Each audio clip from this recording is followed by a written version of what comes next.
Anda kembali menyaksikan Kompas Petang. Saudara selebritas yang juga utusan khusus Presiden bidang pembinaan generasi muda dan pekerja seni, Raffi Ahmad, mengklarifikasi dirinya tidak terlibat dalam kasus Bea Cukai.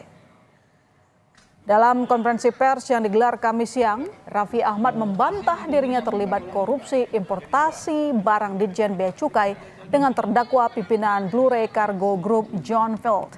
Raffi sebut ia hanya sempat bertemu tanpa berkomunikasi lebih lanjut dengan pihak Blu-ray saat ia mengunjungi Amerika Serikat pada 2025 lalu. Raffi bilang komunikasi yang dilakukan dengan pimpinan Blu-ray karena dirinya ditawari jasa penitipan barang. Sebelumnya nama Raffi Ahmad pertama kali muncul di sidang terdakwa korupsi importasi barang Ditjen Bea Cukai dengan terdakwa pimpinan Blu-ray Cargo Group John Field.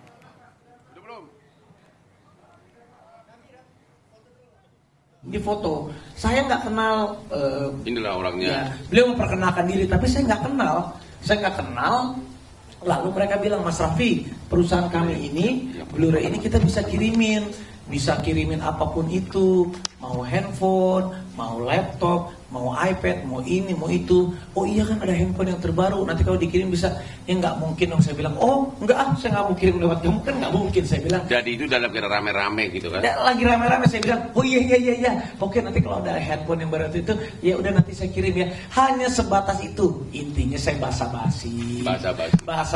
Baik, setelah itu saya pergi melanjutkan ke tempat yang lain. Hanya sebatas itu. Saya nggak tahu kenapa. Nggak ada. Sesudah itu tidak ada komunikasi lagi. Saya tidak ada nomor teleponnya mereka. Tidak pernah terima kiriman apapun. Sebelumnya KPK membenarkan nama Raffi Ahmad muncul di sidang terdakwa korupsi importasi barang Ditjen Bea Cukai dengan terdakwa pimpinan Blu-ray Cargo Group John Field. Nama Raffi juga muncul saat pemeriksaan di tahap penyidikan.